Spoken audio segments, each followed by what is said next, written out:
Have you ever wondered what it takes to break free from the chains of colonial legacies and forge a new path of unity and self-determination? In the heart of Africa's Sahel region, just south of the Sahara Desert, a historic transformation is unfolding. On July 6th and 7th, the leaders of Burkina Faso, Mali, and Niger gathered in Niamey, Niger, to solidify their alliance of Sahel States, AES.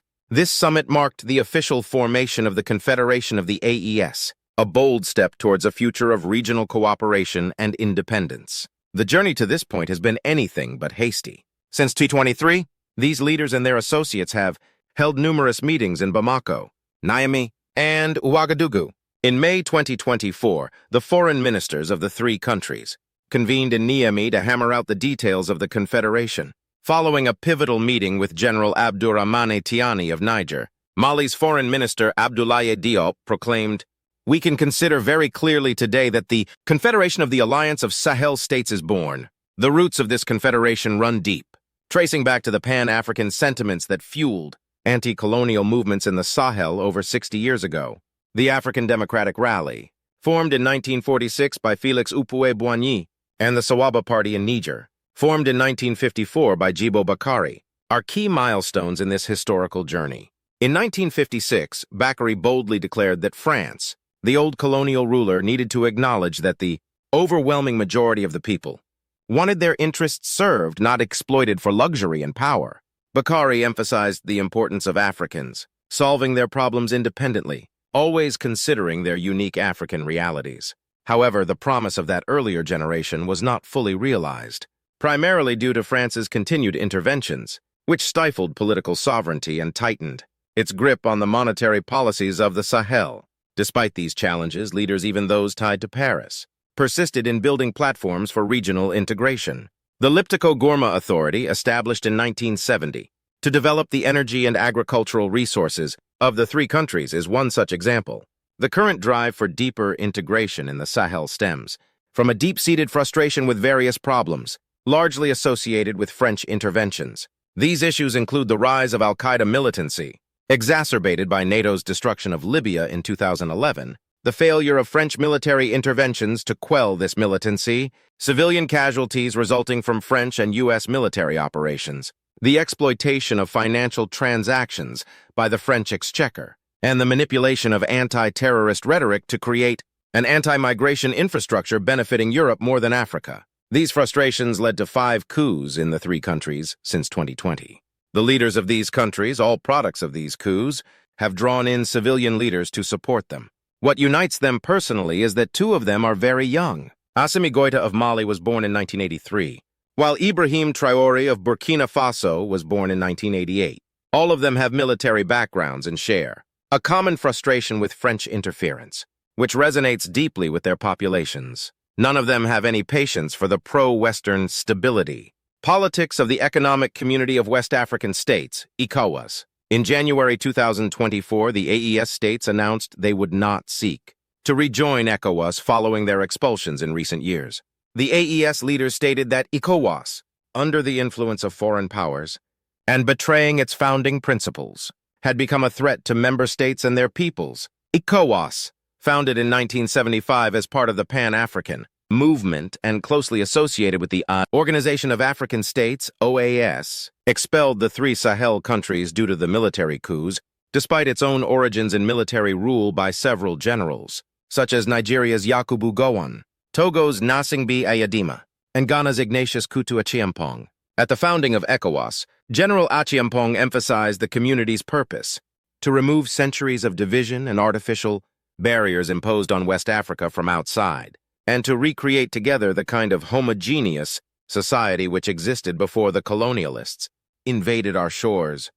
At the Niamey summit, the leaders reiterated that they would not return to ECOWAS despite laying out plans for transitions to civilian rule. Before we dive deeper, don't forget to like, comment, and subscribe to stay updated on our latest content. In a powerful closing speech at the AES summit, Burkina Faso's Ibrahim Traoré declared that the imperialists see Africa as an empire of slaves and believe Africans belong to them. Our lands belong to them, our subsoils belong to them. He highlighted the irony that while Niger's uranium lights up Europe, its own streets remain dark.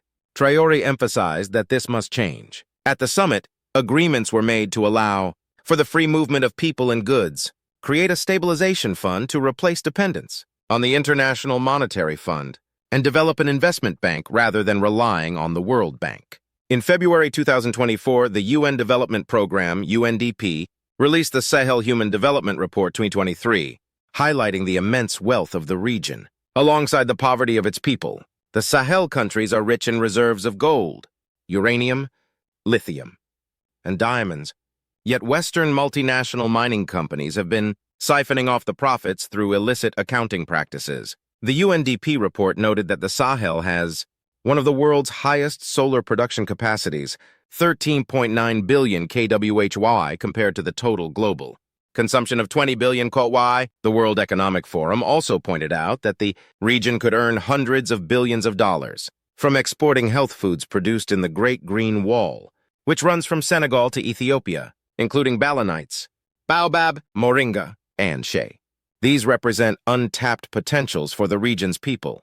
In 1956, Djibo Bakari of Niger emphasized the importance of the people of the Sahel, fixing their problems independently. In November 2023, the government of Mali hosted a meeting of ministers of the economy from the three countries, along with regional experts. They spent 3 days developing innovative projects in common. However, they acknowledged that progress cannot be made under the sanctions imposed by their ECOWAS neighbors. 63 years after independence, Niger's Minister of Finance, Boubacar Saïdou Moumouni, stated, "Our countries are still seeking true independence." The journey into the Confederation is one step in that process. This journey has been long and fraught with challenges, but the leaders of Burkina Faso, Mali, and Niger have shown remarkable determination to break free from colonial legacies and external influences.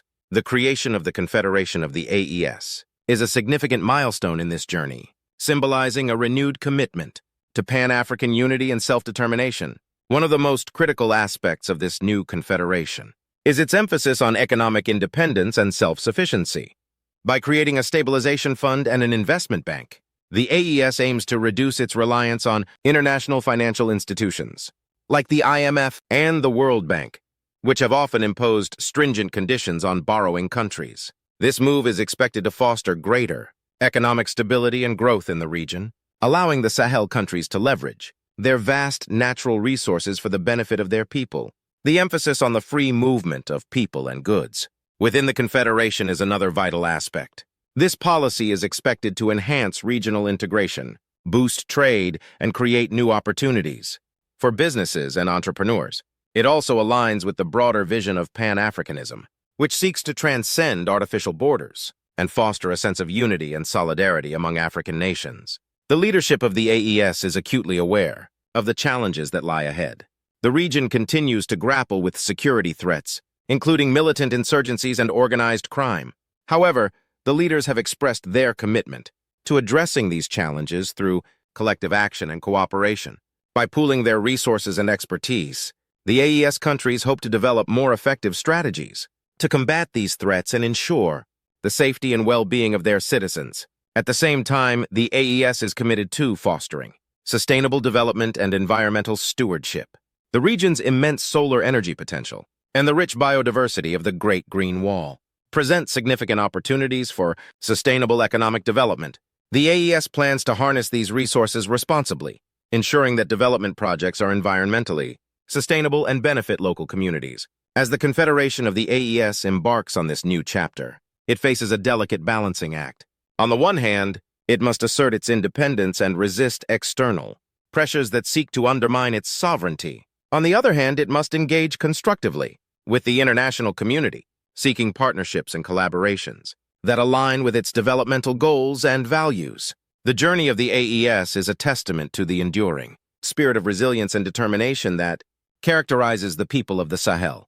Despite the numerous challenges they face, they remain committed to building a brighter future for themselves and their children. The creation of the Confederation of the AES is a bold step towards realizing that vision, and it serves as an inspiration for other regions in Africa and beyond. As we wrap up, let's remember that the success of the AES depends not only on the actions of its leaders, but also on the support and engagement of its people. This is a collective journey and every voice matters. So if you believe in the vision of a united and prosperous Sahel, make sure to like, comment, and subscribe to our channel. Share your thoughts and ideas in the comments below, and let's keep this important conversation going. Finally, if you found this video informative and inspiring, please consider sharing it with your friends and family. Together, we can spread awareness about the significant developments in the Sahel and support the efforts of its leaders to build a better future. Thank you for watching, and stay tuned for more updates on this and other important topics.